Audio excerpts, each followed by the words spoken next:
In 2008, a game developer who goes by the name 237 uploaded a game called Demonophobia, a brutal 2D side-scrolling horror game that follows a high school girl named Sakuri Kunikai who finds herself in hell after a failed summoning ritual. The game is considered controversial due to it being a fetish game with gore and nudity.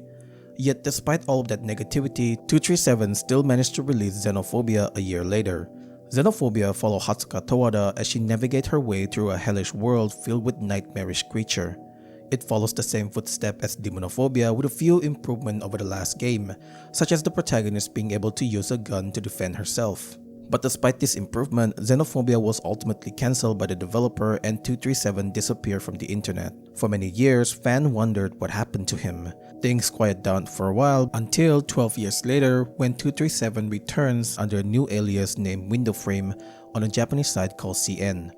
On his page, he showed a bunch of screenshots of what seems to be the full version of Xenophobia. At the end of his post, he mentioned a new game was in the work. That final game was simply titled Dysthanasia. Dysthanasia follows an unnamed heroine as she navigates her way through the research facility and ultimately escaping the facility. A demo was put out by 237 who now goes by the alias Mado, though it wasn't until 2025 that the full game was released to the public. Disclaimer: this game contained gore, extreme dismemberment, and violent cutscene. This video will not show any of that since YouTube won't like it. Also, I did cover this game about a year ago. It's part of the 237 trilogy. If you haven't watched it yet, there's a link in the description for those videos.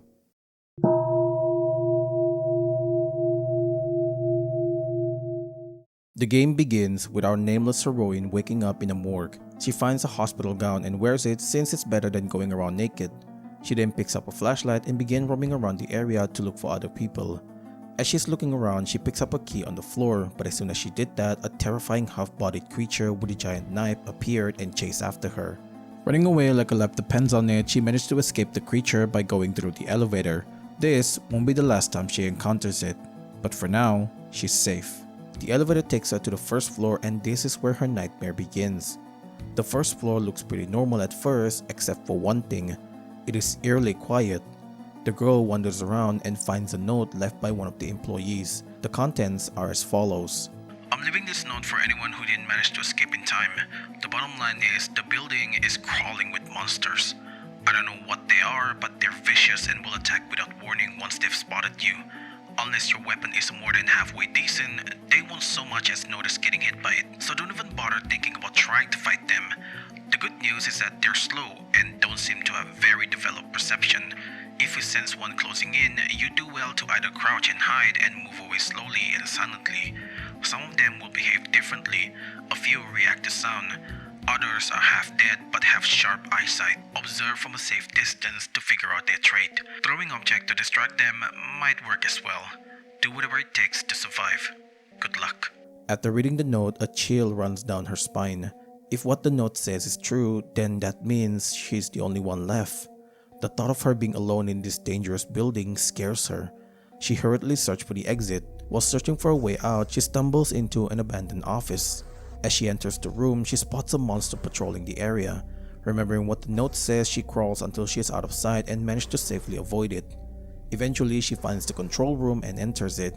The room takes her deeper underground where she encounters even more bizarre monster and also the half-bodied creature from before. Still, the girl managed to avoid it and eventually finds a ladder that takes her deeper underground. This new area seems to be a factory? You know what? I'm not gonna question this. After solving a few puzzles, she unlocks another path which should have taken her to the exit, except something weird happened. The door that was supposed to lead her to the exit somehow becomes a massive mess of conveyor belts equipped with a grinding machine. Not only that, the place is crawling with severed arms that can only move around and attack her. And to make matters worse, the half-bodied monster appeared once again and is on the hunt for her. The girl knew that if she ever wants to get out of this place, she needs to kill the creature. Looking at the grinding machine, an idea comes to mind. She runs around trying to get its attention. Once it sees her, it immediately chases after her. Luring the creature into the grinding machine, she found the lever and turns it on. The machine roars and the sound of flesh being ground to a mushy pulp can be heard. When it's finally over, the monster drops a key. Using the key to unlock a new area, the girl arrives in another part of the building. After solving a few intricate puzzles, the girl obtains a level 1 keycard which she used to open every level 1 door. One of these doors takes her to a long and dark hallway where she sees a giant mass of human flesh all piled together, creating a massive pillar. At the end of the hall, she sees a woman with pulsating appendages glued to the wall. As she approached the woman on the wall, writing suddenly becomes visible. Inspecting it closer reveals a chilling message. Everyone melted and stuck together. I'm gonna fall apart and mix in too. God, forgive me. I won't revive the dead anymore. No, stop. Stop the pain. The pain. It seems like this message was left by the woman on the wall. Seeing how the hallway ends without an exit, the girl decides to turn back, but as soon as she did that, a creepy girl wearing a white one piece appears. She then turns into whatever this creature is and chases after her. Running away like a life depends on it, the girl managed to escape this creepy girl, but it won't be the last time she will encounter her. After doing a little more exploring, she managed to obtain a level 2 keycard which lets her into the gate monitoring room. After releasing the lock and almost got herself sliced to pieces, she arrived in a fleshy area. In this area, she managed to obtain a level 4 keycard but not without any trouble. You see, this area is guarded by a monster who reacts to sound. The only way to avoid its detection is by walking. So she did just that, walking slowly while destroying the eye-like thing because for some reason they are connected to the creature. After successfully destroying all the eyes, the creature suddenly fell down, giving her the time to escape. She then ran as fast as she could and leaves the area. After much more exploring and avoiding more monsters, the girl finds a device key, an important key item that will allow her to stop the creepy girl from before. She then makes her way to the central area where she comes face to face with the creepy girl that chased her before. The creepy girl tries to stop her as if she's protecting whatever it is at the center, but the girl doesn't give up, and despite being stopped multiple times, she managed to arrive at the center and use the key against the machine. The game then ends with the creepy girl disappearing and our protagonist fell down after seeing a girl inside the machine.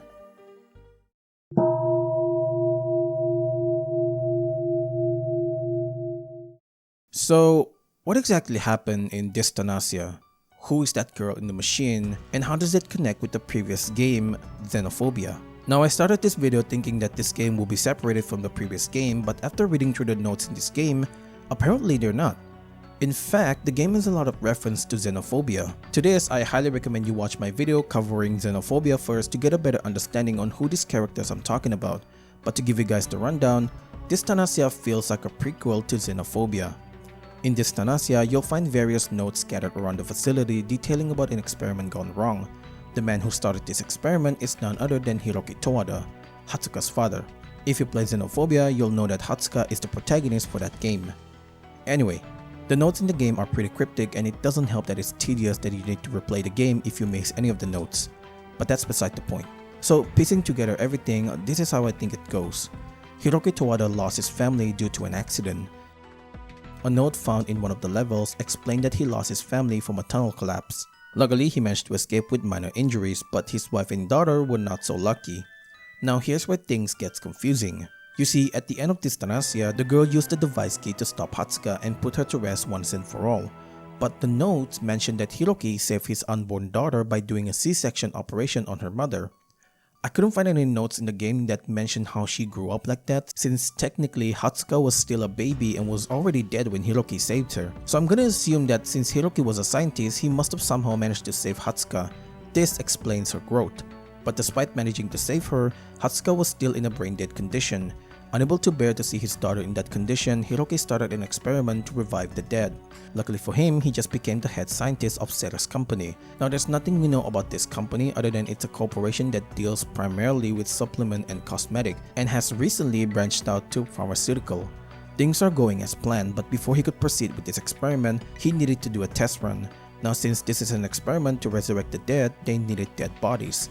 Countless experiments were conducted and out of 396 bodies, they only succeeded in reviving a few of them. This revived body will be known as the tethered bodies, and they will serve as a link to Hatsuka, allowing her to be revived. Now since the test was a success, Hiroki wasted no time and started the experiment. Using the tethered body, he successfully revived Hatsuka, but this happiness didn't last long because Hatsuka took control of the experiment and started turning everyone into monsters. The situation got so out of hand that they had to evacuate the building and explain the truth to the other employee.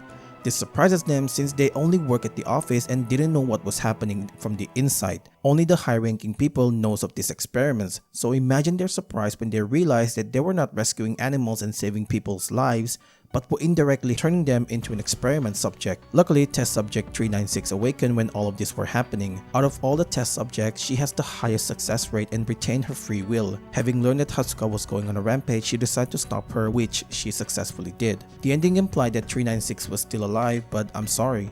I hate to be the bearer of bad news, but 396 is most probably dead. Remember, the title of this game is Dysthanasia. Dysthanasia is the artificial and prolongation of death in a terminal patient, often used medical technology resulting in increased suffering and a lack of quality of life. In other words, the term refers to a slow, agonizing, and painful death that is extended through unnecessary medical treatment. Hiroki's obsession with reviving his daughter forced him to put her on life support even though she was supposed to be dead. Hatsuka just wanted to die. Which, if you think about it, kinda makes sense, considering the situation she's in. This is where the previous game Xenophobia fits in all of this. The events of Xenophobia happened inside her mind. She was trapped in a never-ending nightmare from the moment of her birth. Hatsuka conjured this alien-like place where monsters were out to kill her. When you think about it, maybe she wanted that monster to kill her. But when her father managed to revive her, she had enough and went on a rampage. Now since 396 was a tethered body, she must have sensed Hatsuka's agony and goes out to end her. Hatsuka struggled at first, but after a while she stopped, realizing that this is for the better. When you think about it, the ending of Dysthanasia is not a sad ending, but rather a good one. Thank you guys so much for watching. I had a hard time piecing this together since the lore was all over the place, but still I'm glad I did it. Don't expect more videos from 237's game. I said it a year ago when I finished this trilogy. Dysthanasia will be the last one I'm covering, and I still hold on to that. I'm only doing this one because the full version finally had a story and it's pretty good. And since Dysthanasia was a demo the last time I played it, and this one is a full version, I feel like I had to do it justice. I had to check out what was exactly going on in the game, and thankfully, there is a lot of story in the game that actually put a closure on this whole series. But yeah, I'm yapping too much already. Overall, the story is pretty good. The ending was bittersweet in my opinion. If you guys got anything to say about this game, put them down in the comments below. But other than that, yeah, I guess we're done with this series. Again, thank you so much for watching, and if you enjoy my videos, don't forget to check out the previous one if you haven't yet. Subscribe and become a member to support the channel and get more interesting stuff in the future. That's all for me. See you.